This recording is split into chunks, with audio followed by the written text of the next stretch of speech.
Assalamualaikum warahmatullahi wabarakatuh. Di sini Kang Irul akan membawakan cerita yang diangkat dari kota di Jawa Timur. Nah, tempat, tokoh, dan lokasi sengaja Kang Irul samarkan demi kenyamanan kita bersama.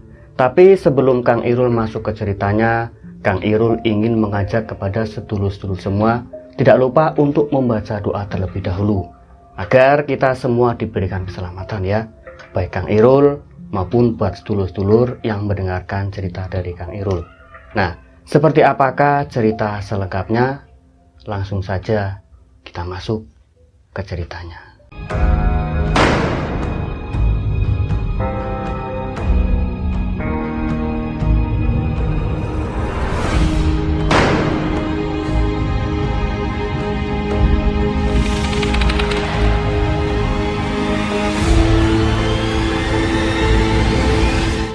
Di awal cerita kita diperkenalkan dengan seorang pemuda, sebut saja namanya Mas Aji. Mas Aji ini mempunyai wajah yang sangat tampan, mempunyai wajah yang sangat rupawan.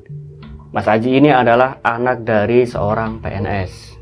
Setelah Mas Aji lulus dari SMP, dia pun masuk sekolah menengah atas, SMA. Dulunya Mas Aji itu tinggal di Kalimantan, tapi setelah sepeninggal ibu tercinta, akhirnya Mas Aji pindah ke Jakarta. Karena di sini ayah dari Mas Aji itu setiap tahun selalu mendapatkan tugas mutasi untuk berpindah dari sekolah A pindah ke sekolah B.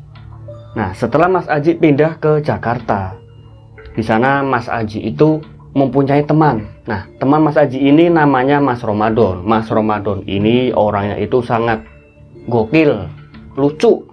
Apalagi kalau Mas Ramadan itu dia sedang pilek ya, ini dulur-dulur. Kalau dia sedang pilek itu yang bikin Mas Aji selalu tertawa. Mas Ramadan itu kadang ini ya berarti air dari hidungnya itu kadang melempung itu dulur-dulur. Itu yang bikin Mas Aji kadang merasa terhibur dengan sahabatnya ini Mas Ramadan. Setelah Mas Aji masuk di sekolah menengah atas, setelah 1 tahun, akhirnya Mas Aji mendapat kabar kalau sang ayah itu akan dipindah tugaskan lagi. Akhirnya sang ayah pun memanggil sang anak. Mereka pun akhirnya mengobrol. Bapak dipindah tugas lagi. Mendengar dari pernyataan si ayah, si Aji akhirnya terdiam. Kenapa di setiap dia masuk ke sekolah sudah menginjak 1 tahun, pasti dia selalu mendengar kabar dari sang ayah. Kalau sang ayah itu selalu dipindah tugaskan.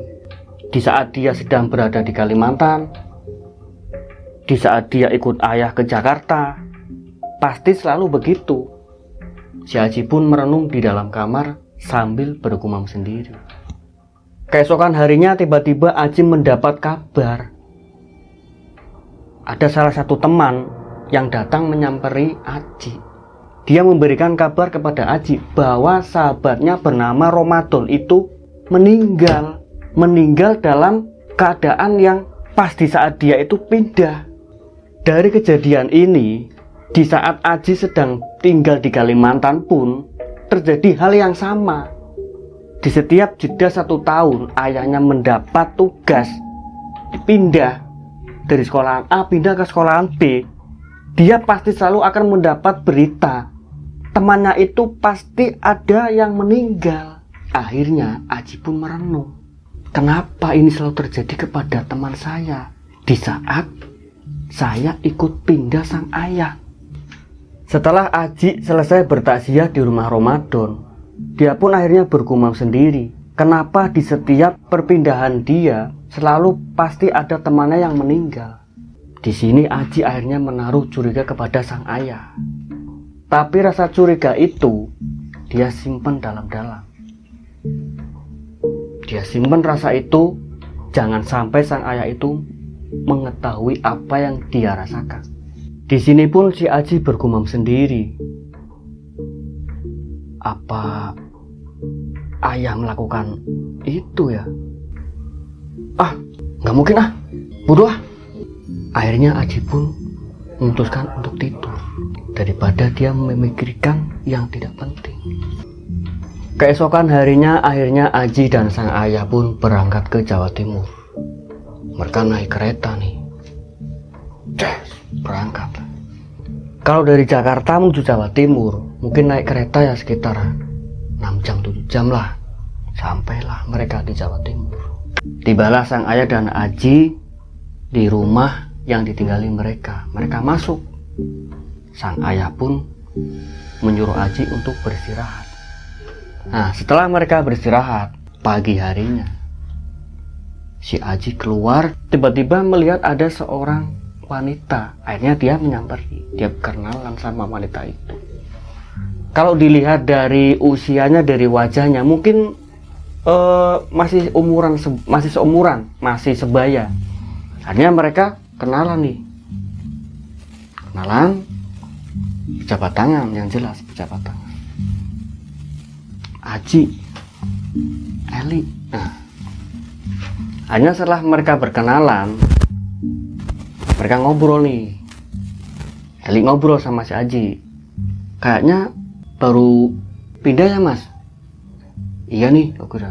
Aslinya dari mana nih? Oke. Saya dari Jakarta.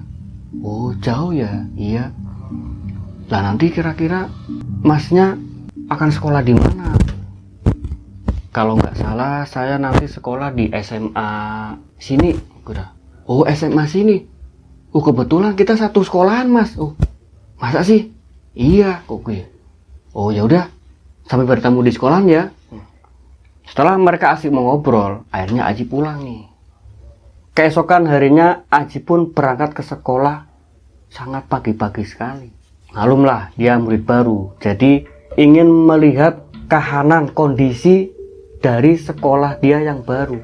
Di sini, saat dia masuk ke dalam sekolah, tiba-tiba Aji itu melihat ada seseorang yang mencurigakan. Ada seorang yang sedang menabur bunga melati. Seketika Aji melihat itu, akhirnya dia penasaran. Dia mendekat dengan hati-hati agar tidak ketahuan dengan orang itu. Dia berjalan pelan. Setelah dekat, akhirnya dia pun memanggil, Pak. Seketika bapak itu kaget. Dia langsung marah kepada si Aji. Hoi, ada apa? Ngagetin aja kamu. Aji pun bertanya, bapak lagi apa? Hati-hati kowe pingin mati nih kene. Seketika seorang itu pun pergi. Nah di sini seseorang itu ternyata dia adalah satpam di sekolah ini. Setelah kejadian itu, Aji akhirnya masuk ke kelasnya. Dia masuk ke kelas, dia akhirnya dipanggil sama guru untuk maju ke depan untuk perkenalan kepada teman-teman barunya di sekolah ini. Aji pun maju ke depan. Dia berjalan nih, ke depan. Assalamualaikum teman-teman, perkenalkan, nama saya Aji Nugroho. Saya asli dari Kalimantan. Semoga teman-teman bisa membimbing saya ya di sini, dan semoga teman-teman juga bisa menjadi teman baik buat saya. Terima kasih. Assalamualaikum warahmatullahi wabarakatuh. Setelah selesai berkenalan, Aji pun akhirnya mengikuti KBM, kegiatan belajar mengajar. Di sini semua para murid, semua siswa, semua siswi fokus mengikuti acara KBM tersebut. Setelah beberapa menit, setelah hampir mungkin setengah jaman, akhirnya bel istirahat berbunyi, kring. Istirahat nih, semua siswa pada keluar. Aji ke kantin. Dia berjalan ke kantin ingin membeli ya mungkin es lah. Setelah dari pagi nyampe istirahat kan otomatis haus. Nah setelah di kantin, Aji ini teringat akan salah satu temannya yang pernah berkenalan di kampung. Dia mencari nih teman, tapi tidak ada. Ternyata Aji baru ingat bahwa kemarin si Eli ini bilang bahwa dia sedang tidak enak badan. Berarti hari ini Eli tidak masuk sekolah. Akhirnya, oh iya, Eli mungkin lagi sakit ya, jadi nggak masuk hari ini. Setelah itu, Aji tiba-tiba ingin buang air kecil. Dia tanya kepada temennya nih satu yang namanya Ahmad. Mat, toilet sebelah mana ya Mat? Ah gaya toilet, kencing sana di bawah pohon aja lo. Ngapain tanya toilet? Shh. Yang bener Mat. Kamu nanya toilet Ji? Iya nih Rip, di sebelah mana? Itu kamu lurus, nanti belok kanan, terus belok kiri. Oh, makasih ya Rip. Iya, sama-sama. Kamu gak usah ngurusin si Ahmad. Ahmad mah ini emang orang rada-rada miring Ji. Santai aja. Akhirnya Aji pun langsung berjalan menuju ke toilet. Berjalan nih, tapi ya agak sedikit cepet lah, karena dia sudah tidak tahan menahan buang air kecil. Nah di sini Aji itu tiba-tiba mencium bau yang amis, yang anyir.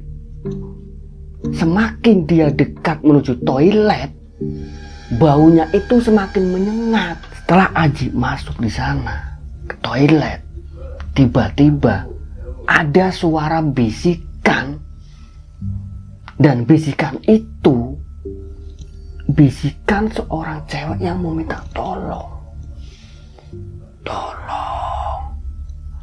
Tolong aku.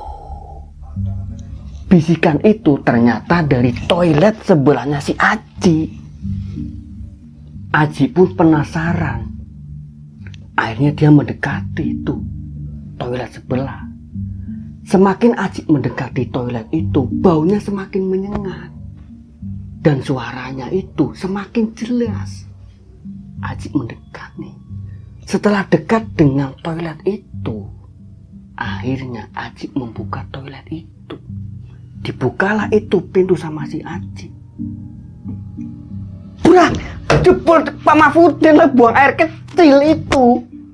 Seketika Pak Mahfudin juga kaget melihat Aji yang membuka pintunya. Akhirnya Pak Mahfudin itu buang air kecil kocar-kacir kayak gini. Si Aji melihat Pak Mahfudin, dia langsung kabur. Dia tahu kalau itu adalah kepala sekolah di sini. Ketika Pak Mahfudin langsung bicara ngarung itu, "Woi, dasar murid gemblong, orang kepala sekolah lagi nguyuh, buka baik. Dasar murid edan, ada kepala sekolah lagi buang air kecil, dibuka saja itu pintu.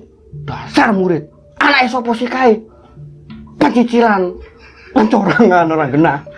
Bangset panjang kok murid, nguyuh aja." Aduh, kaku ini Aji ya. Saya kira itu ada apa ya? Ternyata kepala sekolah sedang buang air kecil, dulur-dulur. Bahkan ini ya, celananya Pak Kepala Sekolah itu kecret, kena air. Aduh, Masya Allah, Masya Allah. Kirain ada penampakan apa ya? Ternyata kepala sekolah. Aduh, ya Allah Gusti. Lanjut. Malam pun tiba. Akhirnya Aji kembali merenung. Dia teringat akan kejadian-kejadian yang janggal di sekolahan. Dari Pak Satpam yang menabur bunga, dari bau anyir yang ada di toilet. Di sini Aji kembali merenung. Tapi dengan renungan Aji, akhirnya dia putuskan untuk tidur. Keesokan harinya Aji pun kembali seperti biasa. Ia berangkat ke sekolah. Seperti biasa nih. Di sini Aji bertemu dengan si Eli, bertemu dengan para teman-teman. Mereka sudah saling akrab, mereka saling bercanda. Ada yang biasa nih, si Ahmad ini yang jadi yang masalah ini. Ji, gimana Ji? Gimana apanya Mat? Kamu ini ya Ji, kalau saya lihat itu, kamu itu ganteng Ji. Tapi kamu itu seperti patung, nggak bisa ngomong sama cewek. Ah, bajindul kamu Mat. Si Ahmad ini Dia kalau diibaratkan itu ya, wajahnya itu seperti tahu aci kotak itu si Ahmad. Nah, dia suka meledek si Aji. Kata si Ahmad, si Aji ini walaupun dia kan ganteng, tampan, tapi dia tidak bisa merayu cewek. Makanya si Ahmad itu sering godain si Aji. Nah, setelah itu mereka sudah terhanyut dalam bercanda nih. Si Aji, si Ahmad, si Raffi, si Edo, terus si Heru, rame lah di dalam sekolah. Aji pun semakin terhanyut dalam rasa bercanda bersama teman-teman. Di sini Aji sering ikut ekstrakurikuler di sekolah. Aji itu bisa dikatakan adalah salah satu siswa yang aktif di sekolah itu. Nah, setelah 6 bulan kemudian pun Aji semakin dekat dengan si Eli. Tapi di sisi lain ini ada Satpam. Satpam ini yang tidak pernah mempunyai rasa apa ya, berarti kalau punya rasa yang empati kepada si Aji. Si Satpam ini selalu ketus dengan si Aji. Nah, seketika itu tiba-tiba Aji pun berpapasan dengan si Satpam. Si Satpam dari toilet, si Aji dari kantin. Dia berpapasan di jalan yang L ini. Tidak tahu, tiba-tiba papasan. Pak! Satpam ketemu si Aji, seketika dia langsung marah. Dia langsung keweng nih si Aji sama si Satpam. Mati kamu! Mati kamu! Mati! Seketika Aji pun terbangun dari tidurnya. Lantas dia kembali bergumam, ada apa? Ada apa di sekolahan itu? Kenapa Pak Satpam selalu bicara seperti itu kepada saya? Tapi nadanya kasar. Tapi ada satu lagi teman saya yang sering mengingatkan, yaitu si Eli. Kalau si Eli, dia selalu mengingatkan, Ji, kamu hati-hati. Tapi kalau si Satpam, dia ngomongnya itu kasar. Hati-hati kamu. Kamu mau minta mati apa kamu? Seperti itu. Di saat Aji sedang bergumam sendiri, tiba-tiba ayahnya memanggil, Ji, Aji, Ji, udah siang Ji, berangkat sekolah. Ketika Aji langsung bergegas. Dia bangun dari tempat tidur, dia langsung ke kamar mandi. Mandi selesai, dia pakai baju, terus dia berangkat sekolah. Aji pun tiba di sekolah. Lagi-lagi dia tidak melihat si Eli. Akhirnya si Aji dengan berat langkah dia ingin bertanya kepada Pak Satpam. Tapi sebenarnya Aji malas. Malas kenapa? Karena kalau setiap Aji tanya kepada Pak Satpam, jawabannya itu selalu ketus. Tapi akhirnya Aji nekat. Dia bertanya kepada Pak Satpam. Pak, apa? Udah. Memanggil saja jawabnya sudah ketus seperti ini. Akhirnya Aji kembali bertanya. Pak, Eli nggak berangkat sekolah ya Pak? Eli siapa? Eli yang rumahnya di desa sana Pak. Eli sudah mati. Bapak kalau ngomong kok ngaco sih Pak? Eli sudah mati.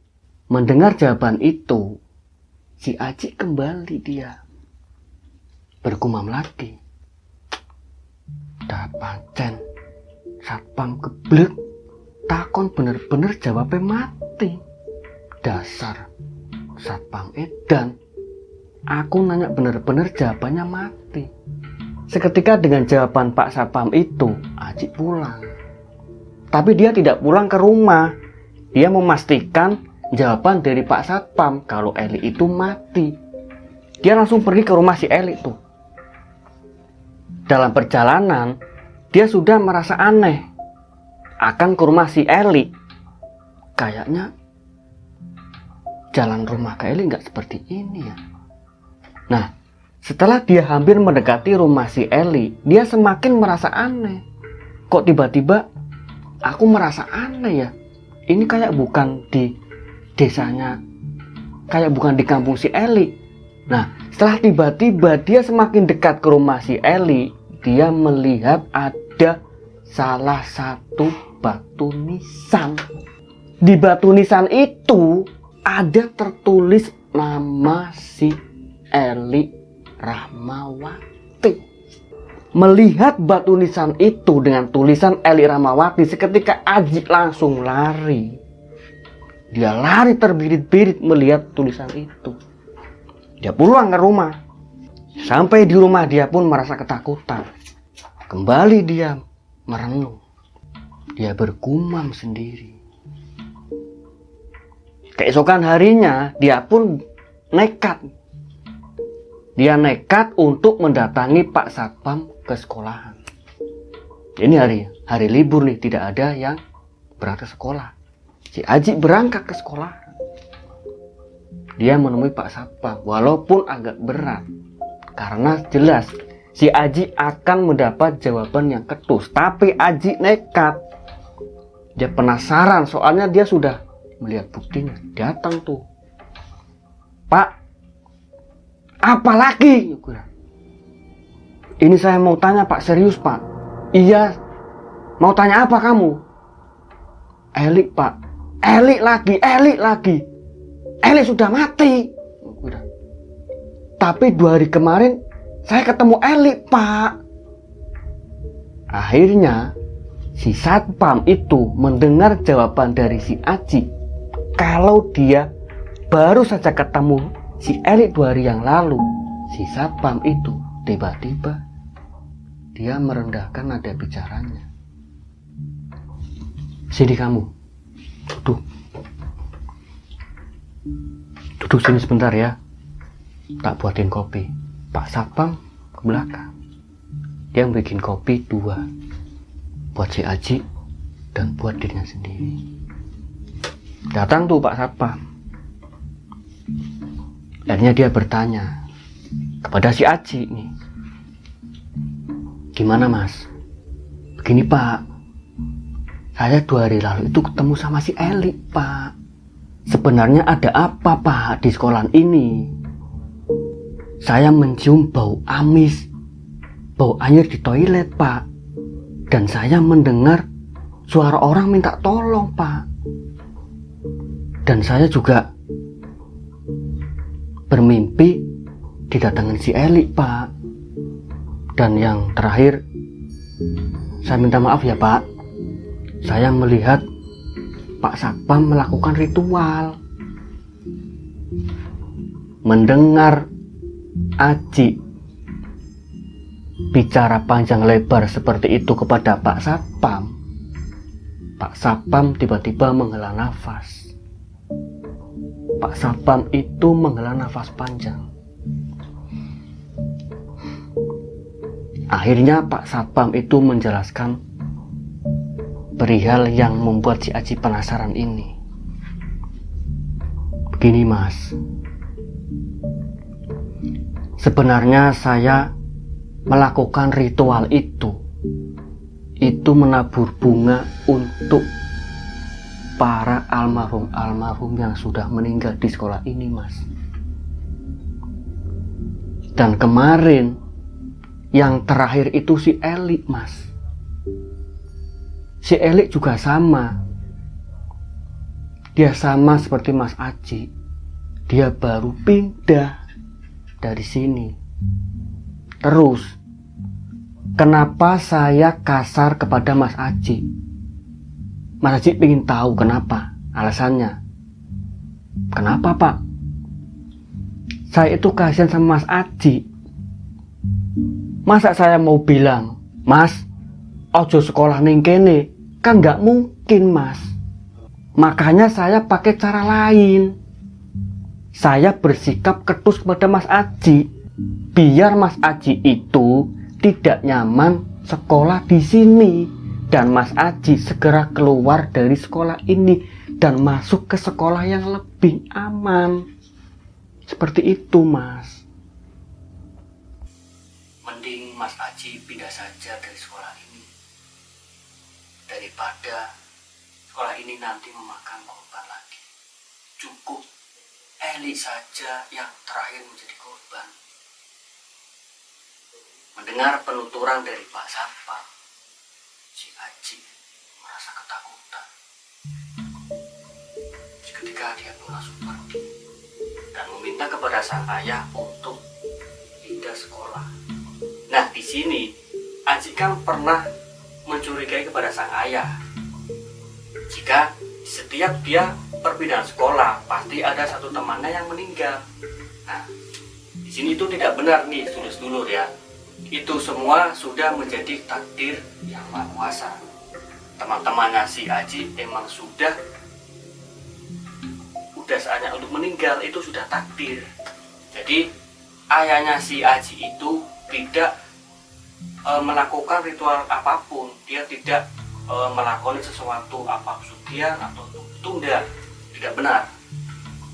Akhirnya cerita pun selesai. Dari cerita ini kita semua bisa mengambil hikmah dan pembelajarannya ya, agar kita semua tidak salah untuk menentukan suatu pilihan. Akhirnya Kang Irul pamit undur diri. Sekian, wassalamualaikum warahmatullahi